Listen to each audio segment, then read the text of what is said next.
good, everybody? So, the other day, or I uploaded it today, I uploaded a video. This changes everything for gacha games, and it was a reaction to Bellino News, where he was talking about the potential European Union regulations that might be put in place to stop these companies from doing their own currencies, the in-game currencies that are meant to mislead people, and specifically children, into spending more money than they think for in-game items, right? We're all familiar with this in the gacha scene. In Honkai Star Rail, you'll spend money, you will get oniric shards, which you can then turn into your stellar jades, which you can then use for pulls. It's very long-winded, and it's done that way on purpose to convince you are spending less money than you think you are. Now, during this react, if you haven't seen it yet, I highly recommend you go and watch this video. It's 36 minutes, but it's very, very interesting. A lot of really interesting information that have come out. And we know now that the European Union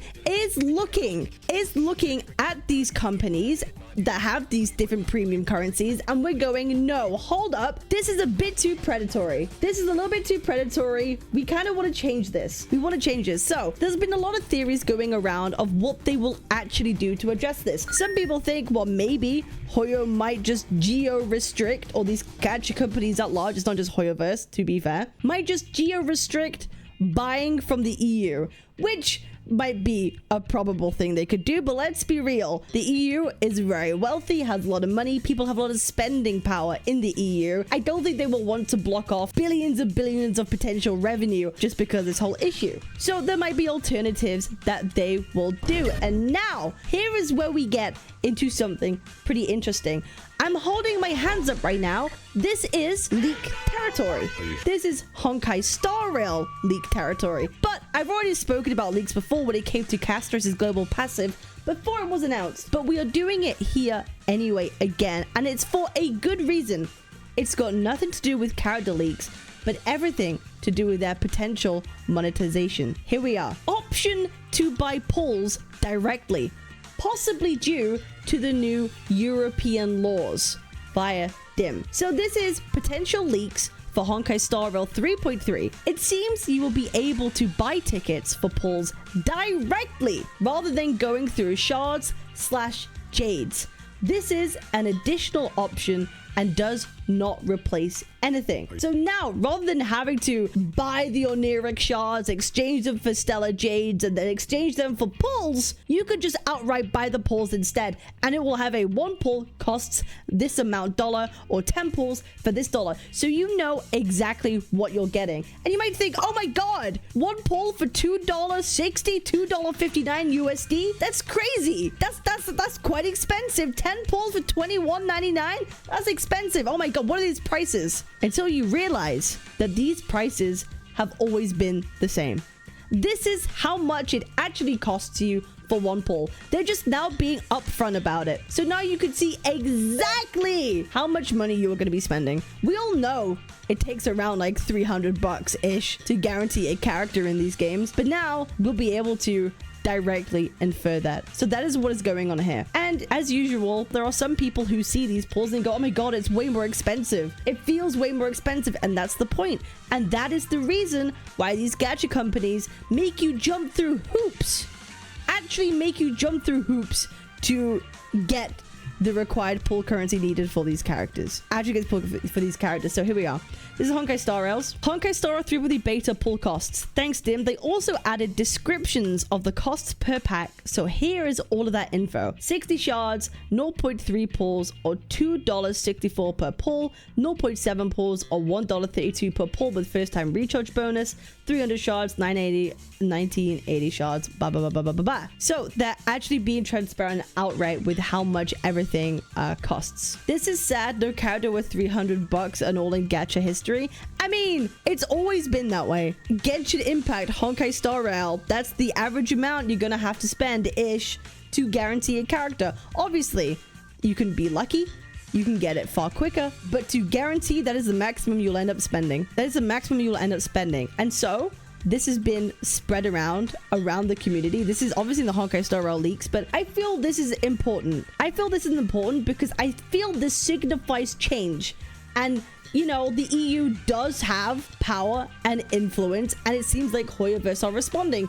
And I think This is a positive change. This should be the case for every gacha game. This should be the case for everything with a premium currency attached to it. What is the real dollar value? I think that is very good. Let's take a look at some of the comments. 121 vomiting reactions. Why? This change makes the prices more transparent with zero downsides. What reason is there to dislike this? I agree. Maybe people are disgusted at the thought of that's how much they're paying for a pull. And suddenly their eyes have been opened. They're like, oh, that's how much I've been spending?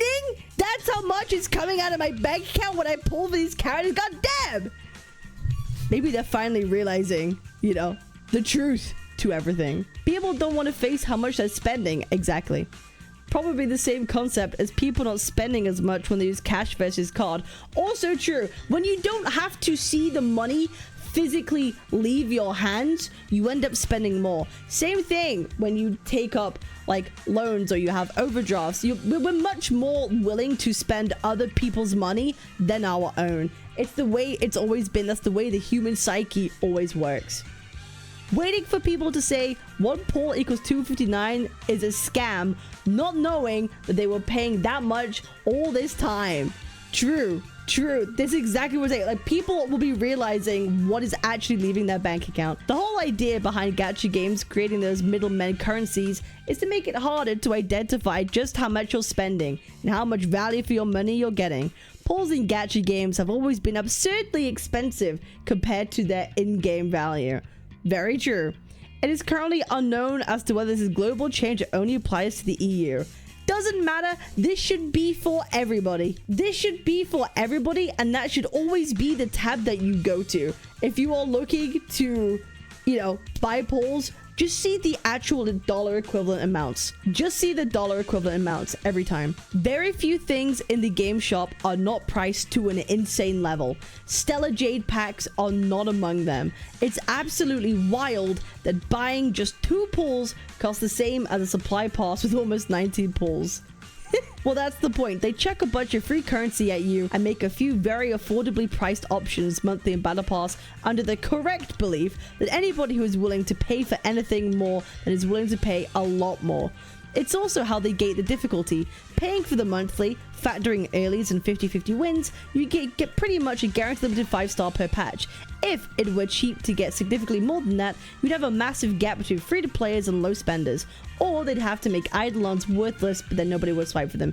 I'm not sure if I fully agree with the sentiment, but I understand what they're saying. And it's just like, this is a very positive change overall for the landscape of predatory practices.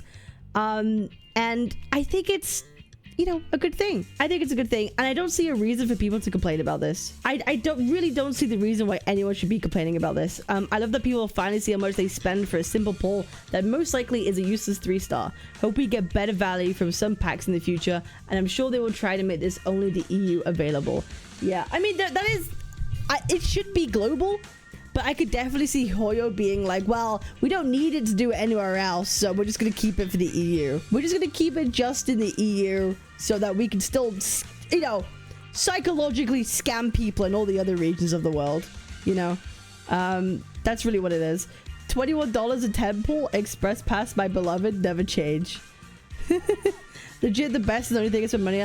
Honestly, getting the monthly passes are really the best value you can get in these gacha games. You could survive if you do all the events, have your monthly passes, maybe even get a battle pass here and there, and you should probably be set, and you should probably have enough pulls. So that's what it is. CN loves to pull money on mobile games. Oh, CN is so happy to part with their money on these games.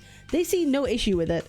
Like, CN see absolutely zero issue with spending a crap ton of money, both in-game and outside of the game. I've already made a video saying how people will spend thousands of their own money to put on special birthday events for their favorite gacha characters, right? They will rent out entire billboards and advertisements in shopping centers in order to, you know, celebrate their favorite characters. They have so much, a lot of people have so much disposable income, they will spend on a lot of things. But yeah, I think this is a great move. WEU. I know I'm British and I may not be part of the European Union, so this probably won't apply to me. I probably won't get to see this, but all my EU friends, I guess thank you for the change. And, you know, Hats off. Yeah, half EU. Hats off to you guys for, you know, actually enacting change against predatory practices. Sometimes the EU has an L here and there, but I think this is a W. Yeah, I consider this an absolute W. So yeah, that's how it is. Brexit, wahaha. Yeah, I know. Well, listen. Hey, I was 16. I was 16 when the Brexit vote happened. I couldn't vote. Was I 16 or was I 15? I can't remember. I wasn't old enough to vote when Brexit happened, so it wasn't my fault. I think I remember my mother voted for Brexit, and she was like, I don't even remember if I voted leave or stay. She just ticked the box, and that was it. So who the fuck knows, right? But anyway, EUW for once. Very good. Anyway, that's an update to the situation. Thought it might be interesting for you guys to see. I appreciate y'all. Remember to like, comment, and subscribe. And I'll see y'all on the next one. Peace.